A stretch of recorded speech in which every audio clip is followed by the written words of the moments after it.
안녕하세요. 이상큐브입니다.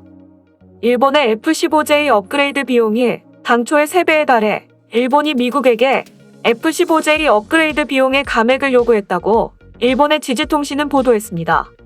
기시 일본 방위상은 지난 16일에 있었던 오스틴 미 국방장관과의 회담에서 F-15J 업그레이드 비용의 감액을 요구한 것으로 알려졌습니다.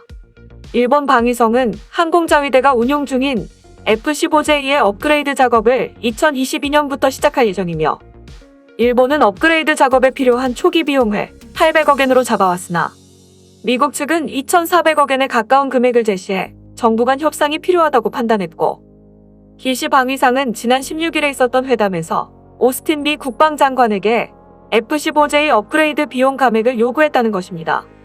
일본은 F-15J 업그레이드를 위해 레이더인 AN/APG-8이 103대와 미션 컴퓨터인 ADCP-2 116대, 그리고 전자전 방해 시스템 ALQ-239DEWS 101대를 필요로 하지만 이러한 전자기기는 미 공군의 F-15 업그레이드에도 필요하며 신규 조달을 개시한 F-15EX에도 사용되기 때문에 2022년부터 일본이 F-15J의 업그레이드를 시작하면 공급량이 따라가지 못하기 때문에 일본이 생산 라인의 신설 비용을 부담해야 함을 의미합니다. 즉, 일본이 미 공군의 공급량의 여유가 생길 때까지 업그레이드를 연기하면 제조 라인 신설을 하지 않아도 되어 초기 비용을 절약할 수 있겠지만 일본의 중기 방위력 정비 계획에 따라 정해진 일정을 준수하려면 제조 라인 신설 비용을 부담해야 한다는 것입니다. 이에 따라 일본은 미국이 제시한 업그레이드 초기 비용인 2,400억엔을 무조건 받아들일 경우 F-15J 업그레이드 비용은 총 7,692억엔이 되며 대당 업그레이드 비용은 약 78.4억엔이 되기 때문에 F-15EX를 신규 도입하는 것보다는 저렴하지만 비용 대비 효과가 월등한지에 대해서는 일본 내에서도 많은 논란이 되고 있습니다. 참고로 F-15EX의 조달 가격은 8,770만 달러 정도지만 F-15용으로 제공되는 전자전 시스템 EPAWSS가 포함되어 있지 않았고 멀티롤기화한 F-15EX에 필요한 AN/AAQ-33도 탑재되어 있지 않아 완전히 전투 상태인 F-15EX를 한 대 도입하기 위해서는 1억 200만 달러가 필요하게 됩니다. 하지만 일본 내에서는 2,400억엔에 가까운 금액에는 다른 문제도 포함되어 있을 수도 있기 때문에 정부 간 협상에서 감액이 가능하다고 생각하지만 일본의 언론들이 언급한 전자기기의 공급 문제에서 미국이 2,400억엔에 가까운 초기 비용을 요구하고 있다면 큰 감소를 기대하기는 어려운 것으로 보고 있습니다. 이런 상황을 알고 있는 일본 정부는 2021년도 예산에 F-15J 업그레이드 예산을 올리지 않았다고 교도통신은 보도했습니다.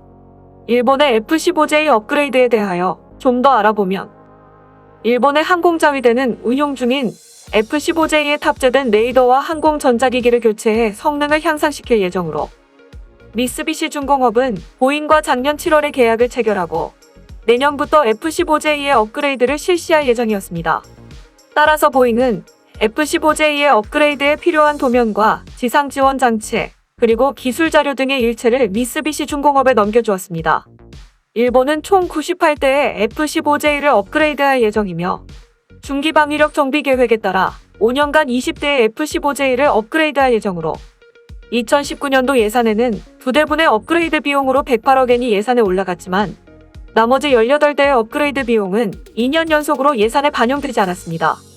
아사히 신문의 보도에 따르면 F-15J 업그레이드에 필요한 관련 비용이 당초 예상보다 커지고 있으며 일본 방위성도 F-15J의 업그레이드에 필요한 총 비용을 파악하지 못한 상황에서 예산을 올려 재무부가 강한 우려를 표명했다고 보도했습니다.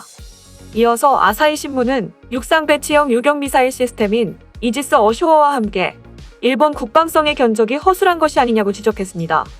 앞서 언급했듯이 미국의 F-15EX 도입으로 일본의 F-15J 업그레이드 패키지에 필요한 전자기기에 공급이 따라가지 못하고 있는 상황에서 미국 업체들이 제조 라인을 새로 만들고 일본의 물량에 대응하기 위해서는 초기 비용이 현재의 5배에 달한다고 교도통신 영자뉴스가 언급했습니다. 일본 방위성의 당초 견적을 보면 F-15J 업그레이드 비용은 대당 약 48억엔이지만 현 시점에서 방위성이 견적을 낸 예산을 기초로 F-15J의 업그레이드 비용을 계산하면 약 6,300억엔이 되어 대당 업그레이드 비용은 약 64억엔이 되므로 신규로 F-15EX를 도입하는 의견도 일본에서 나오고 있습니다. 하지만 새로운 F-15EX를 미국에서 도입해도 결국 같은 문제에 직면하게 될 것입니다. 미국 세인트루이스 보잉 공장의 F-15의 제조 라인은 월 한 대를 생산할 수 있으나 보잉은 월 3대까지 확장 가능하다고 했으며 미 공군은 2021 회계연도 예산으로 F-15EX를 12대 발주하고 있기 때문에 F-15의 기체 공급에는 충분한 여유가 있지만 F-15EX에 탑재되는 전자기기의 공급량에 대해서는 레이시온과 허니웰 그리고 BAE 시스템즈 등이 제조 능력을 확장하여 이에 대응할 만큼 F-15EX의 안정적인 수주를 기대할 수 없는 한 자기 부담으로 생산 라인을 확장할 것으로 보이지 않습니다. 따라서 F-15EX를 신규 발주해도 일본 인도에는 시간이 걸리거나 빠른 인도를 요구해도 도입 비용이 급등하게 됩니다. 일반적인 범용 제품의 경우 제조업체가 비용을 부담할지 모르지만 군사용도의 제품은 제조 수요가 제한적일 뿐 아니라 F-15는 도입국이 적고 관련 장비를 제조하는 업체들도 도입국이 많은 F-16에 비해 업그레이드 수요를 적게 예측할 수밖에 없습니다. 따라서 F-15의 업그레이드 비용이 많이 들어가는 것은 경제적 관점에서 어쩔 수 없을 것입니다. 하지만 일본으로서는 이웃나라인 한국의 F-15K가 자신들보다 신형 기체인 만큼 이에 대응하기 위해서는 울며 겨자 먹기식으로 F-15J를 업그레이드할 수밖에 없습니다. 하지만 미국은 일본의 이런 상황을 알고 있으며 일본의 계산서보다 더 높은 가격표를 F-15J 업그레이드에 붙여놓고 있기 때문에 일본이 F-15J 업그레이드 비용을 2021년 예산서에 올리지 않은 것만으로도 일본의 고민이 얼마나 큰지를 알 수 있습니다. 여기에 일본에 관한 소식을 한 가지 더 전해드리겠습니다. 노르웨이 국방부는 일본이 도입 예정인 순항미사일 JSM을 비행 중인 F-35A에서 분리하는데 성공했다고 발표했습니다.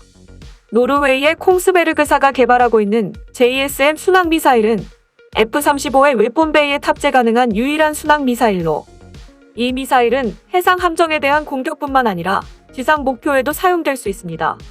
참고로 JSM은 F-35A와 F-35C의 웨폰베이에만 탑재할 수 있습니다. F-35B의 웨폰베이는 A형과 C형과는 달리 길이가 짧기 때문에 JSM을 기내에 휴대하는 것은 불가능합니다.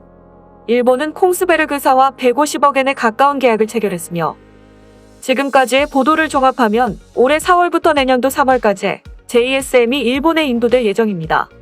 하지만 현재 F-35에 탑재되어 있는 소프트웨어는 JSM에 대응하고 있지 않기 때문에 블록4의 업데이트가 반드시 필요하지만 정작 JSM에 대응한 블록4의 개발 상황에 관한 뉴스는 전혀 들려오지 않아서 순조롭게 작업이 진행되고 있는지는 밝혀지지 않았습니다. 그러나 노르웨이 국방부는 최근 F-35와 JSM의 통합은 2020년도에 시작되어 지상에서 F-35A 웨폰베이에서 JSM을 안전하게 떼어내기 위한 모의 투하 테스트를 진행한 뒤 데이터를 수집하고 지난 2월에는 각종 계측 장치와 카메라를 웨폰베이에 장착한 F-35A 기반의 특수시험기 AF-01을 통해 비행 중인 기체에서 JSM의 분리에 성공했다고 밝혔습니다.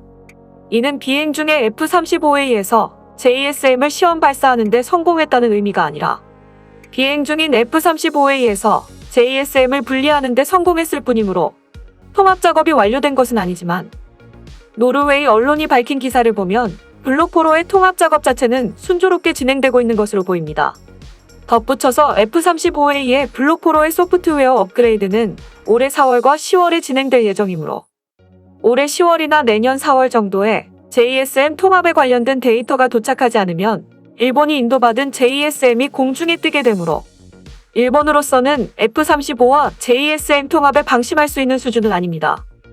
하지만 노르웨이의 콩스베르그사가 2023년까지 JSM의 초기 운용 능력을 선언한다고 했기 때문에 큰 지연 없이 통합이 이루어질 것으로 보입니다. 이상 마치겠습니다. 시청해주셔서 고맙습니다. 이상큐브였습니다.